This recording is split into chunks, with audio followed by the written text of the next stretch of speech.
تو حضرت عثمان نے کہا کہ علی کوڑے لگاؤ اسے. حضرت علی نے کہا حسن، صحیح مسلم کے الفاظ ہیں، کوڑے لگاؤ.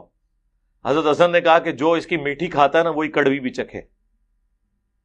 بڑے سخت الفاظ تھے کہ ہم کیوں لگائیں، یعنی جو میٹھی کھاتا ہے. یعنی حضرت عثمان خود اس طرح کے لوگوں کو گورنر لگاتے ہیں، اور جب ان کو سزا دینے کی باری آئی تو ہمیں آگے کرنے ہیں. تو اس وقت تو قبائلی تعصب تھا، یہ بنو امیہ سے ہیں، ہم بنو ہاشم سے ہیں، تو ہم کیوں دشمنی مول لیں. حضرت حسن نے اپنے باپ کی بات نہیں مانی. اس سے آپ ریونج کا اندازہ لگائیں اس وقت کتنا تھا. السلام علیکم ورحمۃ اللہ وبرکاتہ. مرزا صاحب نے ایک ویڈیو کے اندر دو حدیثوں کا حوالہ دیا، صحیح بخاری اور مسلم کی روایات کا.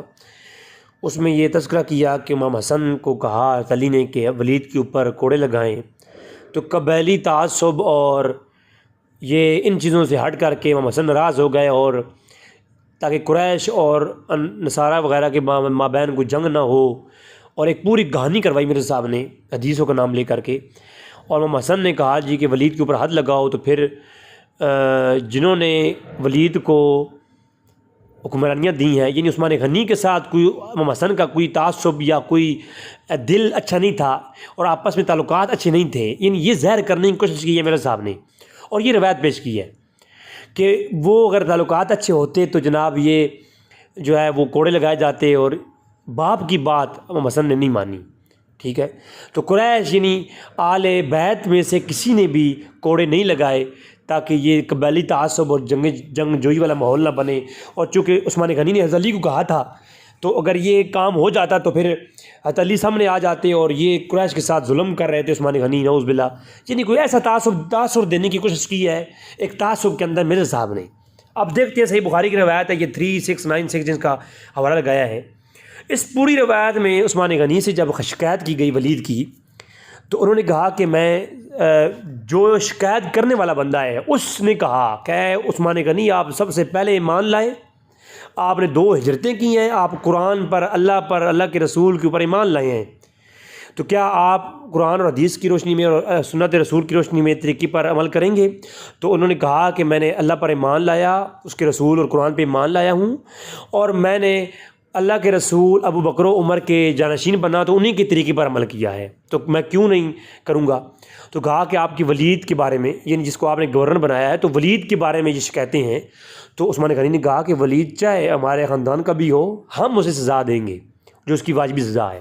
بس اتنی حدیث ہے.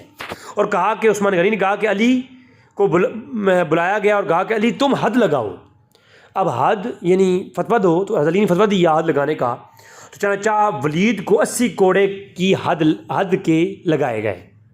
ٹھیک ہے، اب پہلی بات یہ عثمان غنی کا انصاف دیکھے کہ اپنے خاندان کا اور گورنر بنانے کا اتنا ہی شوق تھا تو اپنے خاندان والوں کو بچاتے، لیکن کوڑے لگوائے ہیں، اور اس حضرت علی سے فتویٰ لیا ہے اور کوڑے لگائے گئے ہیں. اب یہاں پر حسن کا دور کا تذکرہ ہی نہیں ہے، ناراضگی کا کوئی تذکرہ نہیں ہے.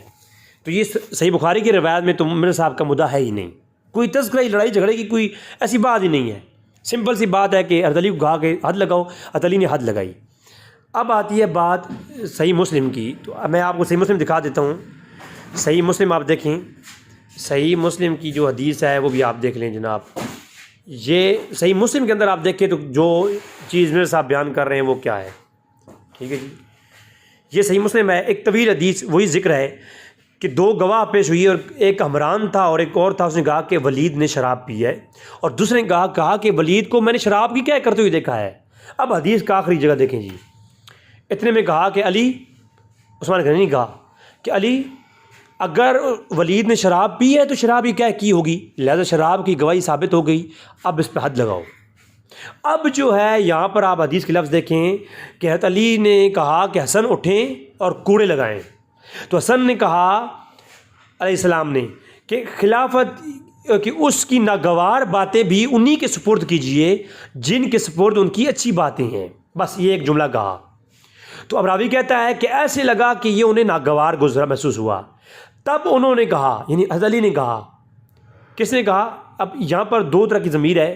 یعنی اکبر قول یہ ہے کہ تب انہوں نے کہا سے مراد امام حسن ہیں، کہ امام حسن نے کہا کہ عبداللہ ابن جعفر آپ اٹھو. عبداللہ ابن جعفر کون ہے؟ مولا علی کے بھتیجے ہیں، اہل بیت میں سے. میرے صاحب کا پورا مقدمہ زمین کے اندر چلا گیا. میرے صاحب نے کہا تھا کہ اہل بیت میں سے یا قریش میں سے کوئی نہیں اٹھا، کہ یہ کام کرتا کیونکہ قبیلی تعصب تھا. حالانکہ آپ دیکھیں تو کوڑا لگایا کس نے ہے؟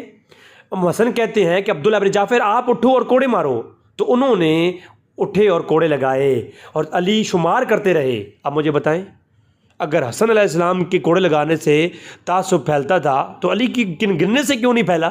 یہ سب سے بڑی جہالت ہے. اور میرے صاحب حدیثوں کو تروڑ مروڑ کر کے صحابہ کرام کا بغض عوام کے اندر بٹھانا چاہتے ہیں اور بتانا چاہتے ہیں کہ صحابہ کرام کا اہل بیت سے کتنا جو ہے وہ بغض تھا، اور اہل بیت کا امام حسن کا عثمان غنی اور صحابہ کرام سے کتنا بغض تھا. یہ آپ دیکھیں. آخری لفظ سنیں بس. پھر کیا ہوا کہ حضرت علی گنتے رہے تو 40 کوڑے لگائے گئے. ابو بکر صدیق نے بھی ایسے لگایا، عمر فاروق نے بھی، اور یہ سب سنتے ہیں. تو یہ ساری یہ اور علی بن حجر نے بھی اس روایت میں اضافہ کیا. تو یہ روایتیں تھیں. آپ خود دیکھ لیں کہ یہ روایت کیا ہوتی ہے اور میرے صاحب بنا کے کیا پیش کرتے ہیں.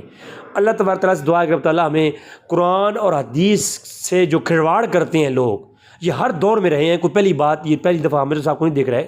پہلے قادیانی بھی اس دور کے اندر ہمارے سامنے ہیں. پہلے قدریہ، مجسمیہ، نظامیہ اور وہ سارے کے سارے جہمیہ، معتزلی، خارجی، سارے لوگ قرآن پڑھنے والے تھے اور حدیث پڑھنے والے تھے. انہوں نے یہ ظلم کیا ہے قرآن و حدیث کے ساتھ جو آج مرزا کر رہا ہے. وہ نمازی بھی تھے، پریزی بھی تھے، حج کرتے تھے، عمرہ کرتے تھے. بلکہ خوارج نے تو علی کو کہا تھا کہ اے مولا علی تم غلط ہو، ہم ٹھیک ہے، ہم قرآن پڑھتے ہیں. اور وہ نماز پاک جا کے مکہ میں پڑھتے تھے، حج کرتے تھے خوارج، مگر علی کے سامنے کھڑے ہو گئے. تو یہ بات واضح ہو گئی کہ قرآن پڑھنے والے، حدیث پڑھنے والے گمراہ وہی ہوتے ہیں جو دل بھی کثیرہ و یہدی بھی کثیر. وہ لوگ ہیں جو کثیر گمراہ ہوتے ہیں، وہ ایسے ہی ہیں جو قرآن و حدیث پڑھتے ہیں، ان کا مفہوم اور معنی کے اندر تعریف کرتی ہیں اور اتنا بڑا ظلم کرتے ہیں. وما علینا الا البلاغ المبین.